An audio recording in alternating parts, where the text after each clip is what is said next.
தமிழ்நாட்டை வஞ்சிக்கிற ஒன்றிய அரசுக்கு எதிராக இன்றைக்கு தமிழகம் முழுவதும் நாம கண்டன கூட்டத்தை நடத்திக்கிட்டு இருக்கோம் என்று சொல்வதை விட நடத்தக்கூடிய சூழ்நிலைக்கு தள்ளப்பட்டிருக்கிறோம். மிகவும் வேதனையோடு அந்த மனநிலையோடு இந்த கூட்டத்தை நாம் இங்கு நடத்தி கொண்டிருக்கிறோம். தொண்டமண்டலத்தோட நுழைவு வாயிலா ஜார்ஜ் கோட்டைக்கு வழித்தடம் அமைச்ச மாவட்டம் தான் இந்த திருவள்ளூர் மாவட்டம். மறந்துவிட முடியாது. தமிழ்நாட்டு விடுதலைக்கான போராட்டமும் பிரிக்க முடியாத ஒன்றாக விளங்கிக் கொண்டிருக்கிறது. மொழிவாரிய மாநிலங்கள் பிரிக்கப்பட்டப்போ அங்கு நடந்த எல்லை போராட்டத்தில் இந்த மாவட்டத்திற்கு முக்கிய பங்கு உண்டு. திருத்தணி தமிழ்நாட்டுக்குத்தான் சொந்தம்னு மாஃபோசி அவர்கள் தலைமையில் நடந்த போராட்டத்தில் நாமும் இணைஞ்சு போராடணும். சித்தூர் திராவிட முன்னேற்ற கழக மாநாட்டில் திருத்தணி தமிழ்நாட்டுக்குத்தான் சொந்தம்னு தீர்மானத்தை நிறைவேற்றினதோடு மட்டுமில்லாமல் வடார்காடு மாவட்டத்தில் இருக்கக்கூடியவங்களை இந்த போராட்டத்தில் கலந்து கொள்ள வச்சார் நம்முடைய பேரறிஞர் பெருந்தகை அறிஞர் அண்ணா அவர்கள். அது மட்டுமல்ல, அந்த போராட்டத்தை முன்னெடுத்த மாப்போசி அவர்கள் அன்றைய பிரதமர் நேரு அவர்கள் கடுமையாக விமர்சித்தார்கள். முழுக்க ரயில் மறியலை அறிவித்தார் பேரறிஞர் அண்ணா அவர்கள். திருத்தணியை காக்க தமிழ்நாடு முழுக்க ரயில் போர் நடத்தி கைதான இயக்கம்தான் நம்முடைய திராவிட முன்னேற்ற கழகம். அப்போ பேரறிஞர் அண்ணா, முத்தமிழறிஞர் தலைவர் கலைஞர் உள்ளிட்ட எல்லோரும் சிறையில் வைக்கப்பட்ட காரணத்தால் கழகத்துடைய பொறுப்பாளரா மதிப்பிற்குரிய ஏஜி அவர்கள், ஏ கோவிந்தசாமி என்று சொல்லக்கூடிய ஏஜி அவர்கள், அவரைத்தான் அன்றைக்கு அண்ணா அவர்கள் நியமித்தார்கள். நம்மளோட போராட்டத்தை கட்டுப்படுத்த தமிழ்நாடு முழுக்க 17 இடங்களில் துப்பாக்கி சூடு நடத்தப்பட்டுச்சு. அதுல 4 தொண்டர்கள் மரணம் அடைஞ்சாங்க. இப்படி திருத்தணிய அன்றைக்கு காத்தோம். இன்றைக்கு தமிழ்நாட்டுடைய உரிமையை குரல் கொடுக்க ஒன்று கூடியிருக்கிறோம். இந்த பொதுக்கூட்டத்தை, கண்டன பொதுக்கூட்டத்தை மிக பிரம்மாண்டமாகவும் எழுச்சியோடும் ஏற்பாடு செஞ்சிருக்கக்கூடிய மாண்புமிகு நாசர் அவர்களை நான் மனதார பாராட்டுகிறேன். இளைஞரணி உருவான காலத்திலிருந்து என்னோட தோள் கொடுத்து நிற்கிற தோழன் தான் நாசர் அவர்கள். இன்னைக்கு தமிழ்நாடு முழுக்க ஒவ்வொரு ஊர்லயும் கழகக்கூடிய கம்பீரமாக பறக்குது. அதை ஏற்றி வைக்க நான் கிராம கிராமமாக போனப்போ என் கூட இருந்தவர் தான் நம்முடைய அருமை நண்பர் நாசர் அவர்கள். அன்றைக்கு எப்படி பார்த்தேனோ அதே துடிப்போடும் பரபரப்போடும் இன்னைக்கும் செயல்பட்டு கொண்டிருக்கிறார்.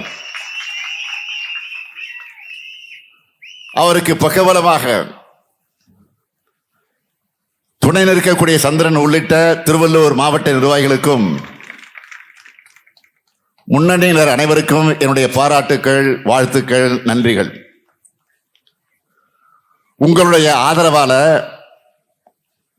உங்களுடைய உழைப்பால உருவானதுதான் நம்முடைய திராவிட மாடல் ஆட்சி. அதுக்கு நான் என்றென்றைக்கு நன்றி உடையவனாக இருப்பேன்.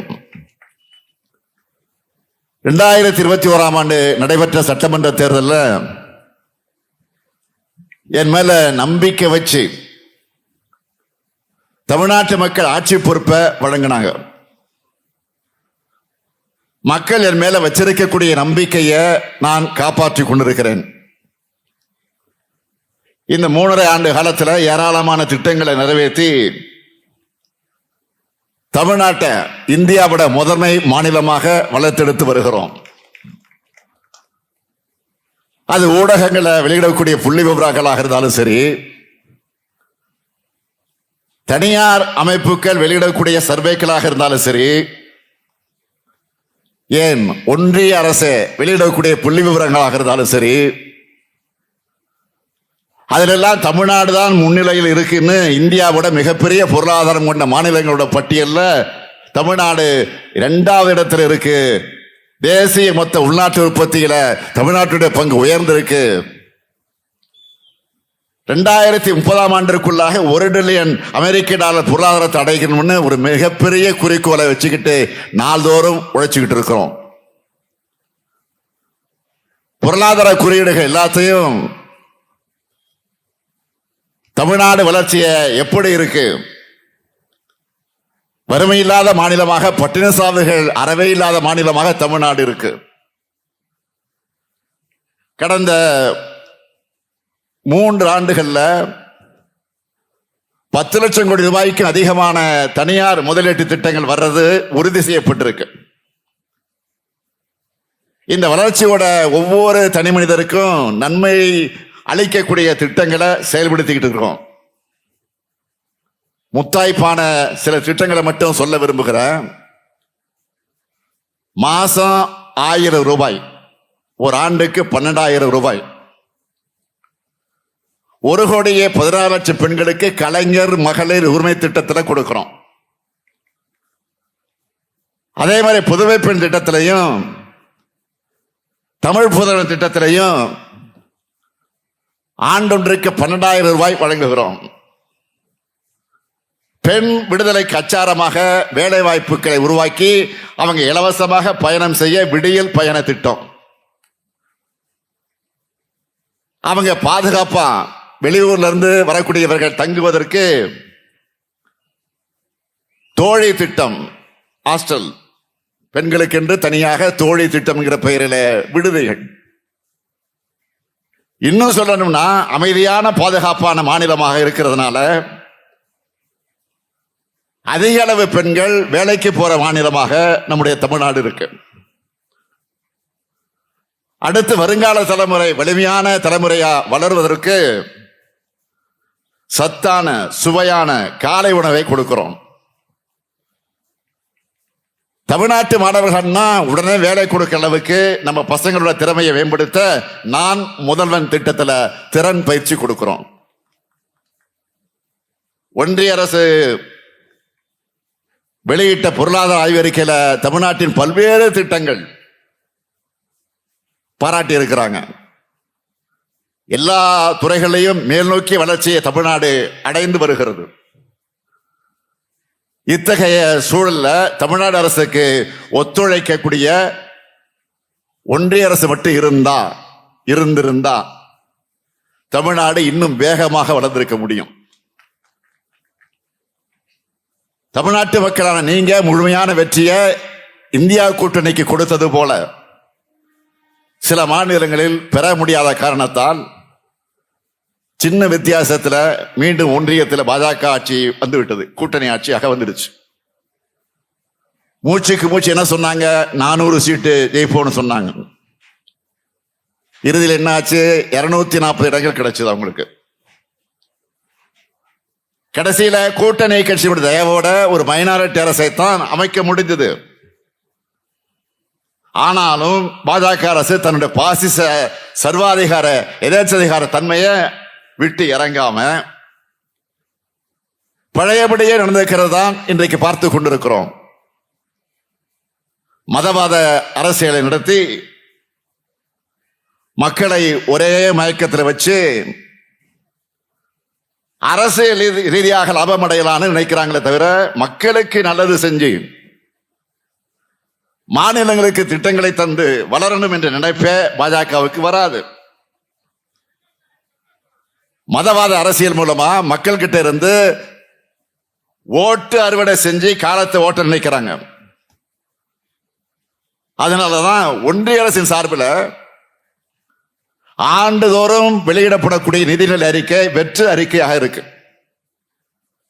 ஒன்றிய நிதியமைச்சர் மாண்புமிகு நிர்மலா சீதாராமன் அவர்களால்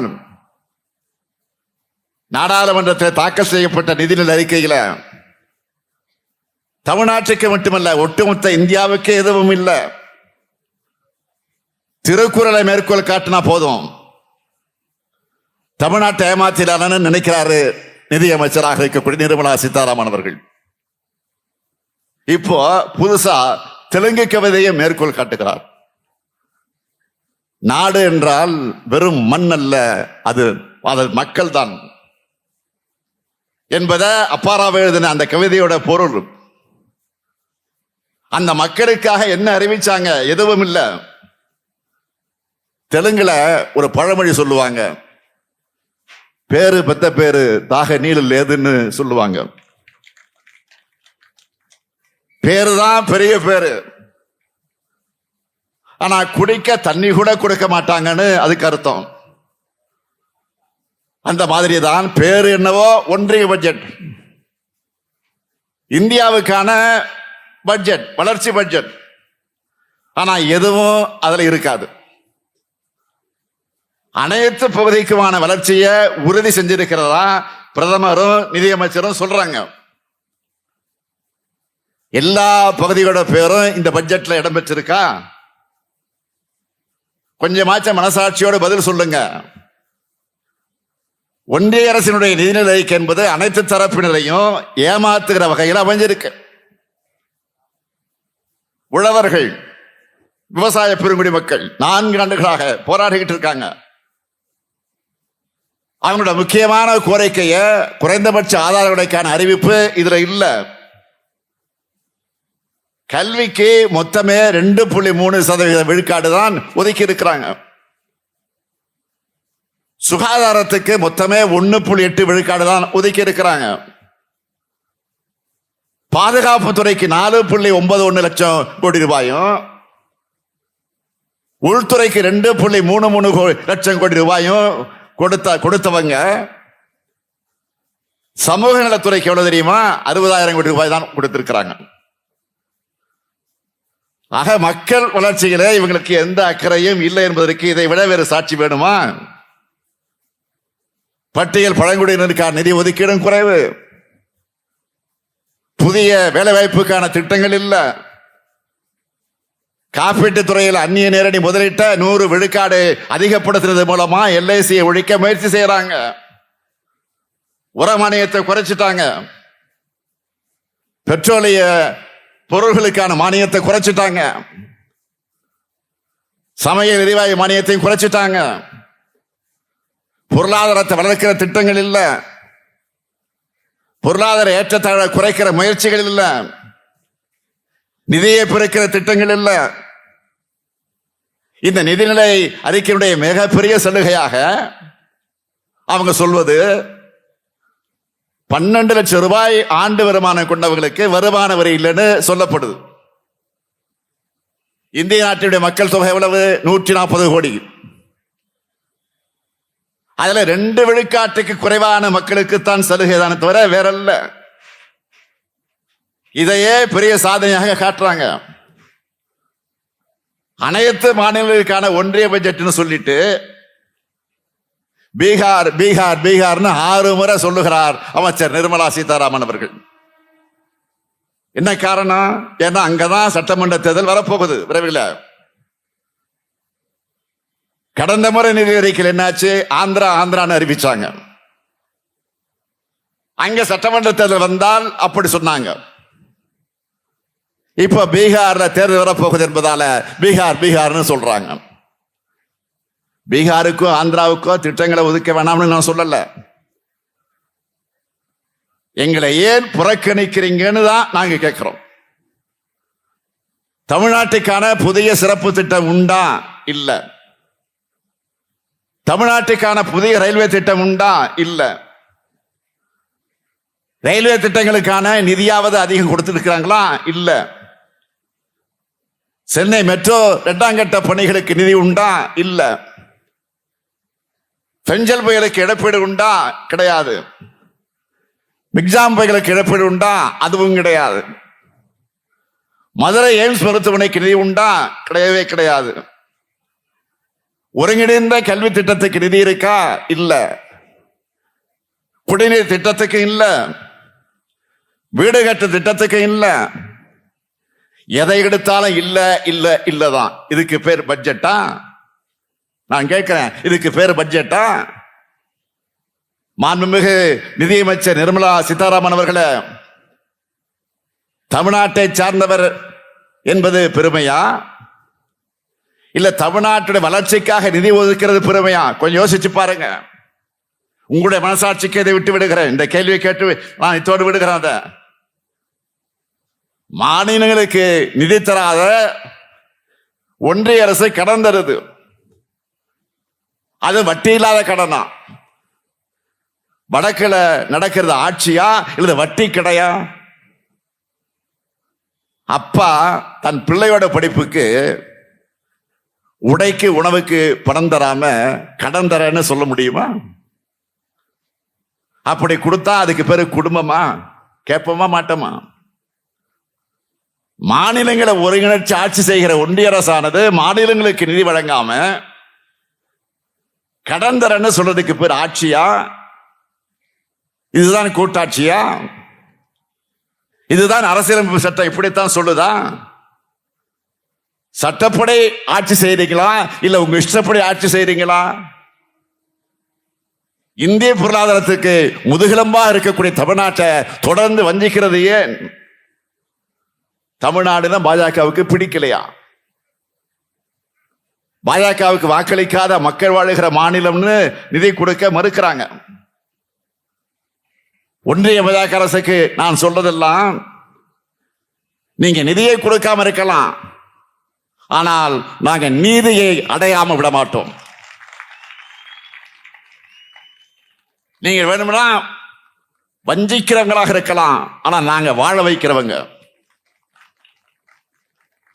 ஒரு ஆளுநர் நீங்க அனுப்புனீங்களே, RN ரவி, தமிழ்நாட்டை, தமிழ் முன்னோர்களை, தமிழ் மொழிய அவமானப்படுத்துறதே வழக்கமா வச்சுக்கிட்டு செயல்படுகிறார். ஏதோ புதிய அவரை எடுத்துக்கிட்டு இருக்கிற புது புது அர்த்தங்கள் எல்லாம் கண்டுபிடிச்சு ஏதோ சொல்லிக்கிட்டு இருக்கிறாரு. கவுண்டமணி காமெடி ஒண்ணு வருமே, அவர் சொல்றது இங்கே புரியாது, வீட்டுக்கு போனாதான் புரியும். அப்படிப்பட்ட கருத்துக்களை சொல்லிட்டு இருக்காரு. அந்த ஆராய்ச்சிக்குள்ள நான் போக விரும்பல. ஆனா தமிழ்நாட்டின் வளர்ச்சியை தடுக்கிற வகையில தமிழ்நாடு குறித்து தவறான எண்ணங்களை, கெட்ட உள்நோக்கத்தோடு அவர் பேசிக்கிட்டு வரார். தமிழ்நாட்டிலிருந்து நிறைய தொழில் நிறுவனங்கள் வெளிமாநிலத்துக்கு போறாங்கன்னு எந்த ஆதாரத்தோடு பேசுகிறார்? அப்படி போகணும் என்பதுதான் அவருடைய கெட்ட எண்ணமாக இருக்கு.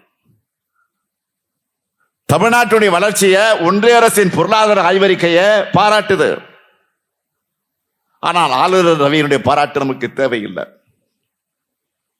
ஒரு மேடையில் என்ன பேசுகிறார்? பெண்களுக்கு பாதுகாப்பான நகரமாக சென்னை இல்லைன்னு சொல்றார்.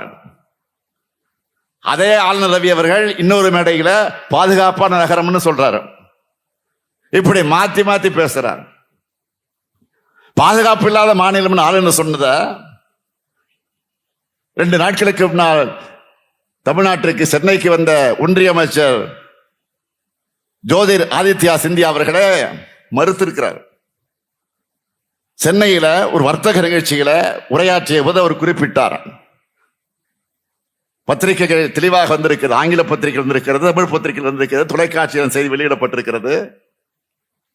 சென்னை மாநகரம் இந்தியாவுக்கே முன்னோடியாக திகழ்துன்னு பாராட்டி இருக்கிறார். சென்னையில் இருக்கக்கூடிய ஐடி நிறுவனங்கள் 2,50,000 கோடி ரூபாய் அளவுக்கு வருவாயை ஈட்டுது. மோட்டார் வாகன உற்பத்தியில திருப்பரம்பதூர் நாட்டிலேயே, திருப்பரம்பதூர் என்ற அந்த ஊரில் இருக்கக்கூடிய அங்க இருக்கக்கூடிய தொழிற்சாலையை பார்க்கிற போது நாட்டிலேயே 30 விழுக்காடு அளவுக்கு பங்கு செலுத்துது. சென்னை தான் உலகினுடைய புதிய டெட்ராய்ட் நகரமாக உருவெடுத்திருக்கு. ஆண்டுக்கு 50,000 திறமை மிக்க பொறியாளர்களை உருவாக்குது. சாலைகளும் மெட்ரோ ரயிலும் சிறப்பா இருக்கு. நகர்ப்புற வளர்ச்சியில் இந்தியாவுக்கு சென்னை தான் ரோல் மாடல். இதையெல்லாம் சொன்னவர் யார்? பாஜகவை சார்ந்த ஒன்றிய அமைச்சர் ஜோதிர் ஆதித்யா சிந்தியா அவர்கள். ஆனால் இங்க இருக்கக்கூடிய ஆளுநர் ரவி அவர்கள் மட்டமாக பேசுகிறார். அப்படின்னா அவர் என்ன என்ன கெட்டதாக இருக்கு? ஆண்டுக்கு ஒரு முறை சட்டமன்றத்துக்கு வருகிறார், அவைக்கு வருகிறார். மாநில அரசு தயாரித்து தர அறிக்கையை படிக்க வேண்டியதுதான் ஆளுநருக்கு இருக்கக்கூடிய ஒரே வேலை. அதை கூட செய்யாம முரண்டு பிடிக்கிறார். நாட்களுக்கு முன்ன நாடாளுமன்றத்தில் நம்முடைய பிரதமர் மோடி அவர்கள் உரையாற்றினார். ஆளுநர் செய்கையை கண்டிச்சு பேசி இருக்கிறார். ஒன்றிய அரசு தயாரித்து வழங்கின உரைய பிரதமர் பேசுகிறார். ஒன்றிய அரசு தயாரித்து வழங்கின உரைய மாண்புமிகு குடியரசுத் தலைவர், ஜனாதிபதி குடியரசுத் தலைவர் அவர்கள் இந்த அவையிலே வாசித்தார். அதே போல மாநில சட்டமன்றங்கள்ல அந்தந்த மாநில அரசுகள் வழங்கக்கூடிய உரைய ஆளுநர்கள் வாசிக்கிறதும் நாட்டின் மரபு. குஜராத்தில் நான் முதலமைச்சராக இருந்தப்போ, யாரு மோடி சொல்லுகிறார், குஜராத்தில் நான் முதலமைச்சராக இருந்தப்போ எங்க அரசு தயாரிச்சு கொடுத்த உரைய அன்றைக்கு ஒன்றியத்தில் காங்கிரஸ் கட்சியின் ஆட்சி, காங்கிரஸ் ஆளுநர்கள் வாசிச்சாங்க. இதை யார் சொல்லுகிறார்? பிரதமர் அவர்கள் அழுத்த நிறுத்தமாக அவைகளே குறிப்பிட்ட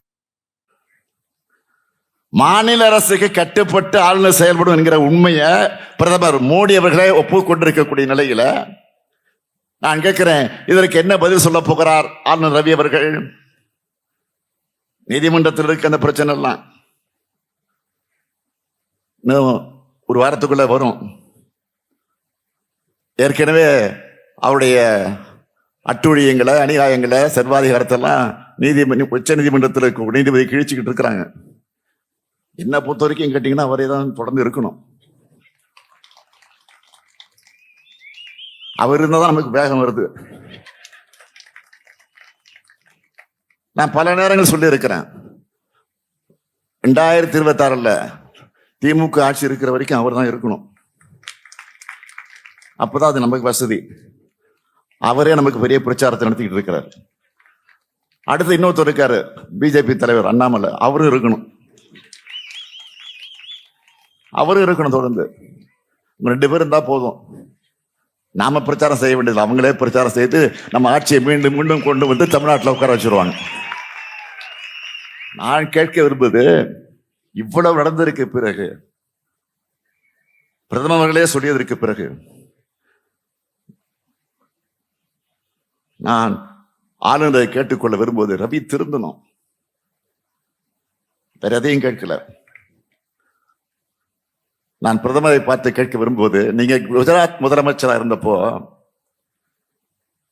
என்ன கேட்டீங்களோ அதைத்தானே பிரதமராக இருக்க உங்ககிட்ட நாங்க கேட்க தோணும். ஆளுநர் இல்ல யாரா இருந்தாலும் சரி தமிழ்நாட்டு வளர்ச்சியை தடுக்க முடியாது. தமிழ்நாட்டில் இன்னைக்கு நம்ம செஞ்சிட்டு இருக்கக்கூடிய வளர்ச்சி யாரால் தடுக்க முடியும்? எந்த கும்பலாலும் அதை தடுக்க முடியாது. அது அவங்களுக்கும் தெரியும். அதனாலதான் குழப்பம் ஏற்படுத்த முடியுமான்னு பாக்குறாங்க. இப்போ தமிழ்நாட்டில் ஏதாவது புது பிரச்சனையை கிளப்பி கலவரம் செய்யலாமா, வன்முறைக்கு வழி அமைக்கலாமா என்று செயல்படுறாங்க. பல்வேறு மதங்கள், சாதிகள், பழக்க வழக்கங்களை கொண்ட மக்களாக இருந்தாலும் தமிழர்கள் என்ற உணர்வோடு மக்கள் ஒற்றுமையா வாழ்ந்து வராங்க. அவரவர் கடவுள், அவரவர் நம்பிக்கை, அவரவர் விருப்பம்னு அமைதியா வாழ்ந்து வராங்க. இங்க எல்லா சமய விழாக்களும் தினமும் நடந்துட்டு தான் இருக்கு. லட்சக்கணக்கான மக்கள் கூடுறாங்க, அமைதியா வீட்டுக்கு திரும்பி போறாங்க. ஆன்மீக வேற, அரசியல் வேறன்னு பகுத்தறிந்து பார்க்கிற மக்கள் வாழுகிற மாநிலம் நம்முடைய தமிழ்நாடு. ஆன்மீகத்தை தங்களுடைய அரசியலுக்கு பயன்படுத்துகிற தீய சக்திகளை நாம எப்பவும் ஏத்துக்க மாட்டோம், மக்களை ஏத்துக்க மாட்டாங்க. அதேபோல் பிற மதத்தினர் உணர்வுகளையோ மதிக்கிறவங்களைத்தான் நம்ம மக்கள் ஏற்றுக்கொள்வார்கள். இத மக்கள் கொடுக்கிற பேட்டிகளே பார்த்திருப்பீங்க. இதை பத்தி என்னைக்குமே நான் சொல்ல விரும்புவது மதவெறியா மாறாது. அதனால்தான் பாஜக ஆளுகிற மாநிலங்களைப் போல வன்முறை காடாக இல்லாம அமைதி பூங்காவாக தமிழ்நாடு இருக்கு. இந்த அமைதிய சில சக்திகளால பொறுத்து கொள்ள முடியல. அதனால சீர்குலைக்க பார்க்கிறாங்க. நல்லிணக்கமும் நட்புணர்வும் தான் வள்ளுவத்தையும் வள்ளலாரையும் வாழ்வியல் அறநெறியாக கொண்டு வாழும் தமிழ்நாட்டினுடைய அடையாளம். அந்த நல்லிணக்கத்தை கெடுக்கிறது மூலமா தமிழ்நாட்டுடைய வளர்ச்சியை தடுக்க நினைக்கிறவங்களுடைய எண்ணம் ஈடேறாது. தமிழ்நாட்டுக்கு நியாயமாக வர வேண்டிய நிதியை தரமாட்டீங்க, பேரிட நேரத்தில் கூட உதவி செய்ய மாட்டீங்க. ஆனால் எங்க மாநிலத்தோட அமைதியை மட்டும் கெடுக்க நினைப்பீங்களா? நீங்க ஏமாந்துதான் போவீங்க. திருந்துங்க, இல்லைன்னா திருத்தப்படுவீர்கள் எச்சரிக்கிறேன். ஒன்றிய அரசு தன்னுடைய மனப்பான்மை மாத்திக்கலனா மக்கள் மன்றத்தில் நாளுக்கு நாள் மரியாதையை நீங்கள் இழப்பீர்கள். கடந்த வாரத்தில் வருந்தத்தக்க 2 சம்பவங்கள் நடந்திருக்கு. உத்தரப்பிரதேச மாநிலத்தில் கும்பமேளாவுக்கு போன பக்தர்களுக்கு சரியான பாதுகாப்பு ஏற்பாடு செய்யாத காரணத்தால அந்த நெரிசல்ல சிக்கி 48 பேர் மரணம் அடைஞ்சிருக்கிறாங்க. ஆனால் 30 பேர் தான் அங்கே இறந்தாங்கன்னு பாஜக அரசு தப்பான கணக்கு சொல்லுது. ஊடகங்கள் என்ன சொல்லுது? 48 பேர் என்று சொல்லுது. இன்னும் கூடுதலாக இருக்குன்னு அந்த மாநிலத்தில் இருக்கக்கூடிய தலைவர்கள் சொல்றாங்க. ஜேசிபி இயந்திரத்தை வச்சு உடல்களை எல்லாம் அகற்றினதாக சமாஜ்வாதி கட்சியுடைய தலைவர் அகிலேஷ் யாதவ் அவர்கள் குற்றம் சாட்டி இருக்கிறார். அதை பற்றி அவர் நாடாளுமன்றத்தில் விவாதம் நடத்த வேண்டும் என்று கேட்டிருக்கிறார். அனுமதிக்கல. கும்பமேளாவுக்கு வாங்கன்னு பக்தர்கள் அழைச்சிங்கள, அவங்களுக்கு பாதுகாப்பு தந்திருக்க வேண்டியது பாஜக அரசுடைய கடமை இல்லையா? உங்க மதவாத அரசியல் ஏன் மௌனம் ஆயிடுச்சு? அடுத்த மிகப்பெரிய கொடூர சம்பவம், அமெரிக்காவில் இருந்து 104 இந்தியர்கள் கையிலையும் காலிலையும் விலங்கு மாட்டி ராணுவ விமானத்துல திருப்பி அனுப்பி வைக்கப்பட்டிருக்காங்கன்னு வந்தவங்க எல்லாம் பேட்டியை கொடுத்தாங்களே, கண்ணீரை இன்றைக்கு வரவழைக்குது பார்க்கும்போது. இது தொடர்பா அமெரிக்க அரசாங்கத்துக்கிட்ட பேச்சுவார்த்தை நடத்த வேண்டிய வெளியுறவுத்துறை அமைச்சர் ஜெய்சங்கர் அவர்கள் நடந்ததை நாடாளுமன்றத்தில் பேசுகிற போது நடந்ததை நியாயப்படுத்துகிற வகையிலே விளக்கம் அளிக்கிறார். இதுதான் இந்தியர்களை காப்பாற்றுகிற லட்சணமா? தன்னுடைய உலக பயணங்கள் மூலமாக இந்தியாவோட மதிப்பை உயர்த்திட்டதாக மாற்றிட்டு விஸ்வகுரு பிரதமர் மோடிக்கு 104 இந்தியர்கள் நடத்தப்பட்ட விதம் அவமானமாக தெரியலையா? அமெரிக்க அதிபர் தான் உங்க நண்பராச்ச, அவருக்காக அமெரிக்காவுக்கு போய் பிரச்சாரம் எல்லாம் பண்ணினீங்களே, அவர்கிட்ட இந்தியர்களை குறித்து பேசியிருக்க வேண்டாமா? உங்க இந்திய தேசிய அரசியல் மௌனமானத்துக்கு என்ன காரணம்?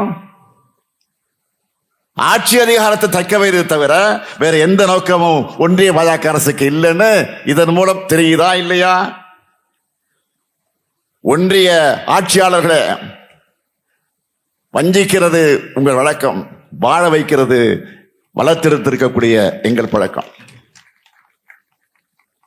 உங்களை பொறுத்த வரைக்கும் தொட்டா தீட்டு பட்டா தீட்டு மாதிரி தமிழ்நாடு சொன்னாலே தீட்டாகிடுமா?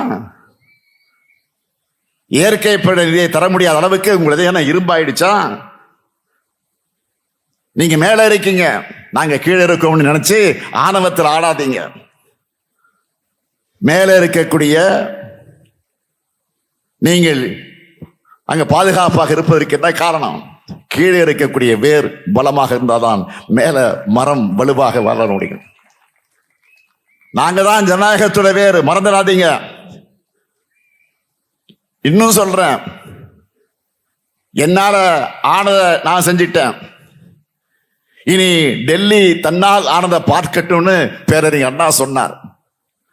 அண்ணாவோட தம்பிகளான நாங்க, கலைஞரால் வளர்க்கப்பட்ட நாங்க சொல்றோம், உங்களால் முடிஞ்ச வரைக்கும் தமிழ்நாட்டை வஞ்சியுங்க, எங்களால் முடிஞ்ச வரைக்கும் உங்க தடைகளை கடந்து தமிழ்நாட்டை வளர்த்தெடுப்போம்.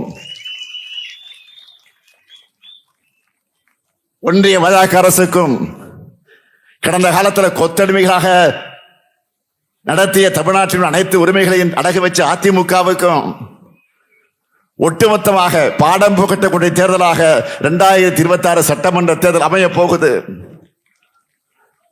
நாடாளுமன்ற தேர்தலில் 100 விழுக்காடு வெற்றி பெற்றதை போல சட்டமன்ற தேர்தலையும் முழு வெற்றி பெறுவோம். 7வது முறையும் ஆட்சி அமைத்து ஏற்றம் காண்போம். திமுக என்றென்றும் மாநில உரிமைகளுக்கான போராளி. இன்னைக்கு நாங்க முன்மொழிகிறத நாளைக்கு இந்தியாவே வழிமொழியும். நன்றி, வணக்கம்.